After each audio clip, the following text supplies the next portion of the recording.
O Bahia, ele é o atual campeão da Copa do Nordeste 2025. Jogou com muitos desfalques hoje. Então é complicado criticar o time do Bahia. A torcida estava fazendo festa durante essa semana. Agora, foi nítido que o Bahia jogou para empatar, pessoal. Foi nítido. Não sei se foi por causa dos desfalques. Não sei se o Rogério Ceni acreditava que poderia sair com o empate do Maracanã e a classificação. Mas o Bahia não jogou para vencer a partida em nenhum momento. Depois do 2-0 que o Bahia resolveu atacar. Porque o Bahia ficou tanto o primeiro tempo como o segundo tempo todo jogando recuado. Só esperando o Fluminense e, como eu falei, querendo empate. E até quando tomou 1-0, parecia que o Bahia queria levar a decisão para os pênaltis. O Bahia só resolveu jogar quando tomou o 2-0. E isso custou caro, custou a eliminação. Vamos aí trazer aquilo que os comentaristas falaram da partida. Deixa aí nos comentários a sua opinião quanto ao jogo. É muito importante a sua opinião. Daqui a pouco nós estaremos de volta trazendo as estatísticas da partida. Ficar no grupo da morte até o final, chegar até as quartas da Copa do Brasil perdendo para um time do nível do seu, que é o Fluminense, ganhar a Copa do Nordeste, eu acho que está tudo dentro da expectativa. Sim. O que foi muito frustrante aí, a eliminação na Sul-Americana para o América de Cali no playoff. Né? É claro que foi frustrante cair da Libertadores depois de uma fase tão disputada, mas foi uma fase de fato muito pegada com o Inter e com o Atlético Nacional. Mas na Sul-Americana dava para ter passado. A Sul-Americana é o ponto baixo da temporada definitiva. A derrota também para o Mirassol é a coisa que pega, assim. Mas o time faz um tremendo Campeonato Brasileiro, né? O Campeonato Brasileiro do Bahia é muito bom, é acima da expectativa. O time está no G4 do Campeonato Brasileiro. E acho que hoje o desempenho, assim, ser eliminado pelo Fluminense não é problema. Mas a maneira que o time jogou hoje, eu acho que é algo que incomoda. O Rogério assim, montou um time sem bola, porque o Bahia teve pouco a bola, num 4-5-1, né? Estão ali os três do meio campo, o Acevedo, o Jean Lucas e o Everton Ribeiro, com o Kaique voltando de um lado, o Michel Araújo voltando do outro, então eram 5 marcando na linha do meio campo, e só o William José à frente, mas teve muita dificuldade de parar o time do Bahia na movimentação do time do Fluminense. Na circulação de bola, né? E aí depois que tomou o gol, o Rogério foi colocando o time mais à frente, colocou o Iago na segunda linha, tirou o William José e colocou um ataque mais móvel, mas o time não respondeu. E a gente está acostumado a ver o Bahia jogando bem ou jogando mal, sendo um time que tenta ter a bola, tenta ter controle, é um time que agride melhor do que marca. E hoje suportou na marcação até o pênalti que o Michel Araújo cometeu e não teve nada de agressividade. Então acho que hoje dói para o torcedor do Bahia pela eliminação e pela maneira que o time sucumbiu fugindo às suas características. Né? Foi uma postura, acho que covarde é uma palavra forte, mas foi uma postura assim, cautelosa demais. Né? Negou demais os aspectos ofensivos do jogo e no mata-mata isso muitas vezes acaba custando caro. Esses planejamentos que acontecem muito, né, quando uma equipe é vencedora no primeiro jogo na sua casa e vai à casa do adversário e dá mostras no campo de estar essencialmente defendendo a vantagem que construiu desde cedo, desde o começo do jogo, porque você vê a escalação, você vê a disposição dos jogadores em campo, como eles se comportam, como o jogo vai se desenvolvendo. Quando esses times tomam um gol, a sensação que dá é que tudo que foi combinado, desenhado, é rasgado. E o jogo de futebol ele não pode ser assim. Né? É claro que o Bahia não foi para o jogo hoje no Maracanã pensando que se ele tomasse um gol, estava tudo acabado. Bom, o Bahia tinha uma vantagem, que ele mesmo conseguiu. Então, né? Não é ou tudo ou nada. Mas quando os planejamentos não dão certo, e claramente não deu certo o planejamento do Bahia hoje, porque ele não era para ser assim. Eu também estou curioso, como o Gustavo, para ouvir o Rogério. Mas é óbvio que a ideia era se defender muito bem, desligar os circuitos do Fluminense, mas também agredir, também ser perigoso, também criar preocupações e problemas. No segundo tempo, o Bahia não finalizou. O Bahia não teve. Não finalizou, 0 no segundo tempo. E aí o futebol, parece que ele tem, né, o jogo tem uma vontade própria, que ele vai trazendo o time que quer ganhar cada vez mais para perto. E aí ou o gol sai naturalmente, ou é uma mão na bola, pênalti bem marcado, aí depois é uma pressão tremenda, que o gol pode sair de diversas maneiras, sai numa bola parada, como poderia ter sido de outro jeito. Mas a impressão que dá é que quando a ideia é frustrada por um gol, basta para que o time vá para um buraco e não tenha mais nada para fazer. E aí os treinadores, na maioria das vezes, começam a fazer substituições ofensivas. O time tenta resgatar uma ofensividade que ele não demonstrava possuir no começo do jogo, ou até levar o gol, e as coisas não acontecem. Em relação ao que o Rogério observava do jogo, em dado momento do segundo tempo, me deu a impressão que o Rogério percebeu que o time não ia ter força para atacar e buscar o empate, e ele estava jogando para levar para os pênaltis. A hora que ele coloca o Rezende, o volante mais do meio para o fim do segundo tempo, ali para mim foi um movimento do Rogério de, olha, não está dando certo a tentativa de reação, eu preciso no mínimo segurar os pênaltis aqui. E ele estava tentando assinar as penalidades e levar até o final. E aí veio uma bola parada e uma falha de marcação. O Thiago tem todos os méritos do mundo, mas o nível de liberdade que o Thiago teve para cabecear, né? Então, assim, em duas falhas, numa falha individual e totalmente involuntária, claro, do Michel Araújo, mas num lance isolado, o Michel Araújo coloca a mão na bola, pênalti, gol. E numa falha de marcação, numa bola parada, cabeceia o gol. E aí o Bahia ficou pelo caminho porque não conseguiu reagir. Duas falhas de defesa para quem só estava se defendendo. É isso. Então, assim, ia ser por esse detalhe mesmo. Perfeito. Que iria acontecer algo nessa partida. E foi assim que o Rogério Ceni deve ter armado ou não a sua equipe. Você fala que a palavra covarde talvez seja muito forte, mas assim, você vê um Bahia acovardado. A verdade foi essa, você viu um Bahia que não conseguia sair realmente para atacar, não conseguia fazer absolutamente nada na partida de hoje. Ou seja, é aquele jogo que o Fluminense está classificado e todo mundo fala com muito mérito. Mereceu demais essa classificação. O Bahia mereceu estar fora da Copa do Brasil. Eu tenho uma tela para colocar, porque se o Bahia, para colocar aí falando do Bahia, se o Bahia passasse para a semifinal, seria a primeira vez na história. Tem aí o histórico do Bahia nas quartas de final da competição da Copa do Brasil, né, em 89, 90, 99, 2002, 12, 18, 19, 23, 24, 25.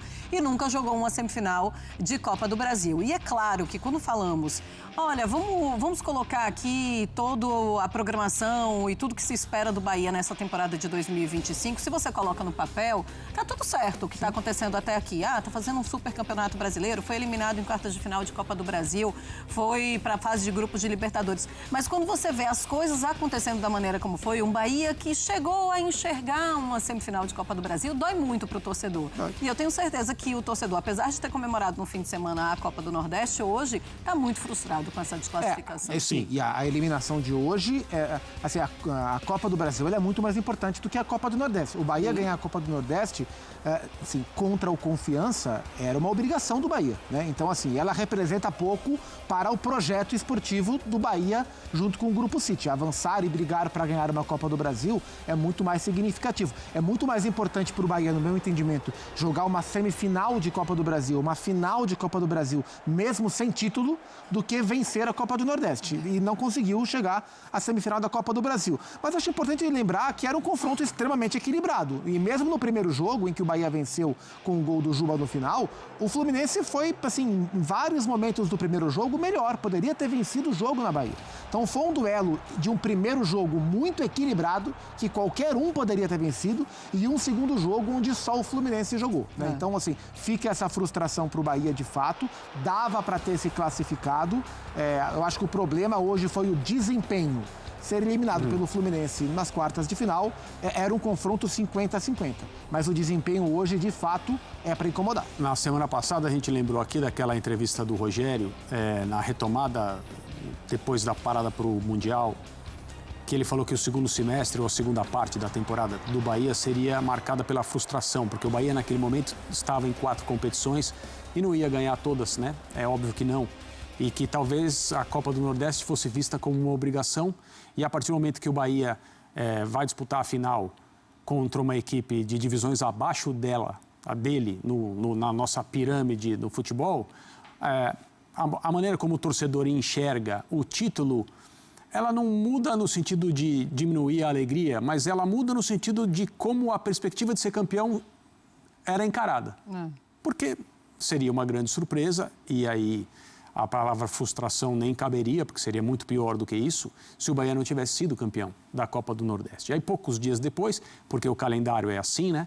Porque quando você consegue sucessos em sequência, uma alegria é multiplicada pela próxima.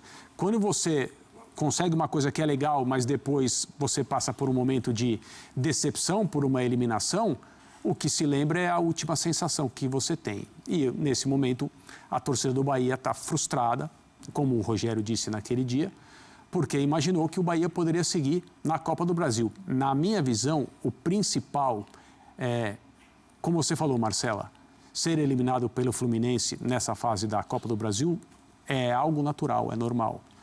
O Bahia não ter sido um time que mostrou em campo as características que nós sabemos que ele tem nesse segundo jogo, em especial no segundo tempo, aumenta a frustração. Aumenta o sentimento de isso deveria ter sido diferente, mesmo que talvez o Bahia estivesse eliminado agora. Para mim, existe o como. O como, muitas vezes, no futebol, ele pesa a coisa da opinião do torcedor para o lado bom ou para o lado ruim. O Zupa, e o quanto essa classificação para o Fluminense muda também a maneira como vamos olhar para o Flu para o restante da temporada? Eu acho que assim, eu acho que a maneira que a gente vai olhar para o Flu, ela já está definida, que é o Flu das Copas. Independentemente do que acontecer daqui para frente, o que vai ficar marcado é o desempenho do Fluminense nas Copas, pautado pelo Mundial. Mas é claro que o olhar pode ser ainda maior, porque o Fluminense tem condição de ganhar pelo menos uma Copa. Numa dessas pode ganhar até as duas. É difícil, mas enfim. Então essa classificação permite, ela reforça a principal característica desde que o Renato assumiu esse trabalho, né? O time com o Mano tinha outra cara, o Renato assumiu e conseguiu fazer do Fluminense um time mais próximo em termos de ideia, de maneira de jogar daquele Fluminense campeão de 23, porque o Fluminense com o Renato é um dos times que mais tem posse de bola do Campeonato Brasileiro. E eu acho interessante, embora o time não tenha números ofensivos bons, é um time que, pela posse de bola que tem, é um time que sofre pouco defensivamente. É um time que sofre, é um dos times do Campeonato Brasileiro, não sei se agora, se é o que menos, o segundo, o terceiro, mas é um dos times que menos sofre finalização. Sim. Embora não seja um time defensivo, longe disso, é um time que tem posse. E através da posse, ele não consegue atacar tanto, mas ele não sofre tanto lá atrás. Ele tem esse equilíbrio. Então o Renato conseguiu devolver um jogo mais propositivo ao Fluminense e que tem sido competitivo nas Copas e irregular no Campeonato Brasileiro. Então, essa classificação reforça essa característica e permite ao Fluminense continuar brigando pelas duas Copas que restam. Pega o Lanús na Copa Sul-Americana, define em casa, e pega o Botafogo ou Vasco na Copa do Brasil. Ô André, o quanto mostra essa força do Fluminense para ganhar um título de Copa ou para mostrar para o adversário também, olha, a gente vem forte? Porque é um Fluminense que vem de um Mundial muito forte também, sim, na comparação com os outros brasileiros. Aí tem a Copa do Brasil, tem a Sul-Americana.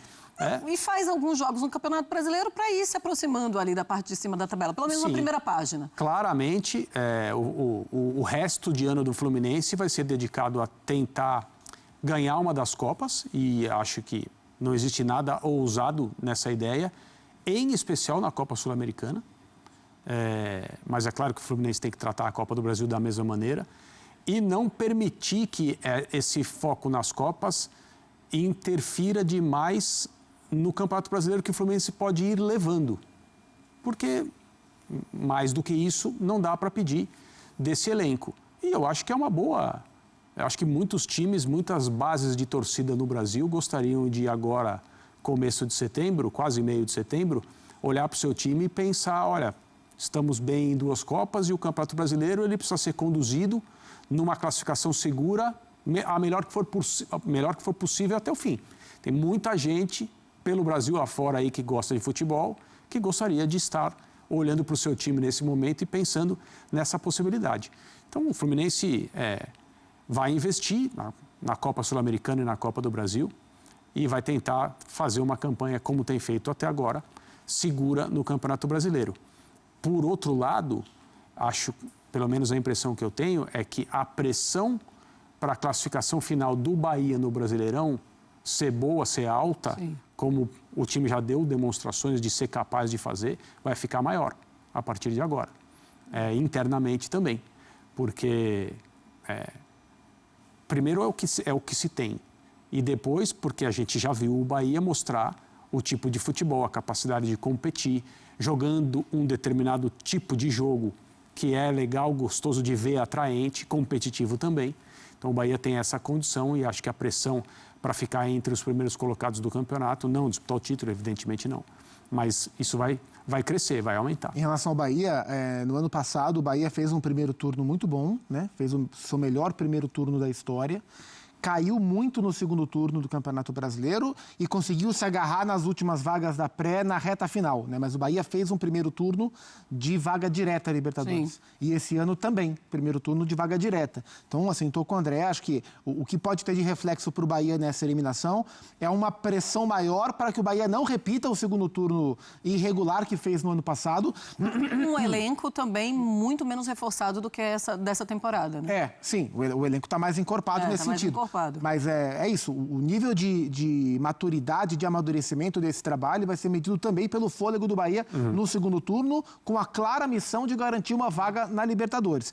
E em relação ao Fluminense, olhando assim pelo prisma do Renato, né? Porque o Renato ele está fortalecendo aquele discurso de que, meu ano está excelente porque eu fui o que mais joguei, menos descansou. Eu falo justamente sobre isso. Estou louca para ouvir o Renato. Mas tem uma coisa aí, que é a Copa do Brasil, o olhar sobre a Copa do Brasil, até na ótica do Renato, vai depender de quem passar de Botafogo e Vasco. Porque se por um acaso der Fluminense e Vasco e o Fluminense for eliminado para o Vasco na semifinal, é um olhar. Se o Fluminense eventualmente... É claro que se passar de qualquer um dos dois, lindo. Agora, em caso de eliminação, cair para o Vasco tem um efeito, porque o Fluminense é melhor do que o Vasco. Cair para o Botafogo, o Renato vai falar também, os caras gastaram 300 milhões, eu gastei... Sabe aquele discurso do Renato? Sim. Então, vai depender de quem passar no Clássico Alvinegro, de quem vai ser o adversário do Fluminense. Então tá aí, pessoal. Foi o vídeo onde os comentaristas debateram aí a classificação do Fluminense, 2-0 em cima do Fluminense, na minha opinião merecida, né? Porque o Fluminense jogou para vencer o jogo, jogou para se classificar, e o Bahia, como eu falei no início do vídeo, jogou para empatar, como estava 1-0, jogou para levar para os pênaltis, e aí acabou sendo eliminado. Deixa eu trazer aqui as estatísticas da partida, e o Bahia, que costuma ter mais posse de bola, olha a posse de bola do Bahia, 37%. O Bahia, que costuma ter mais de 400, 500 passes, olha quantos passes o Bahia teve hoje, 216. Então o Bahia olhou o Fluminense jogar.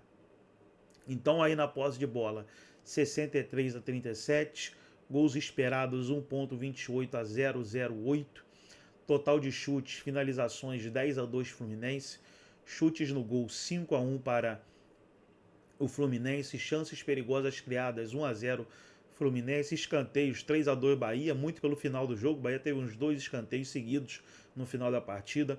Impedimentos, o Bahia teve 2, Fluminense 1, passes completos 434 do Fluminense, 216 do Bahia. Bora levantar a cabeça, virar a chave, focar no brasileiro e buscar a classificação para a Copa Libertadores 2026. Gostou do vídeo? Deixa o like, se inscreva no canal, ativa o sininho das notificações. Forte abraço a todos e até o nosso próximo vídeo aqui no nosso canal RB Futebol.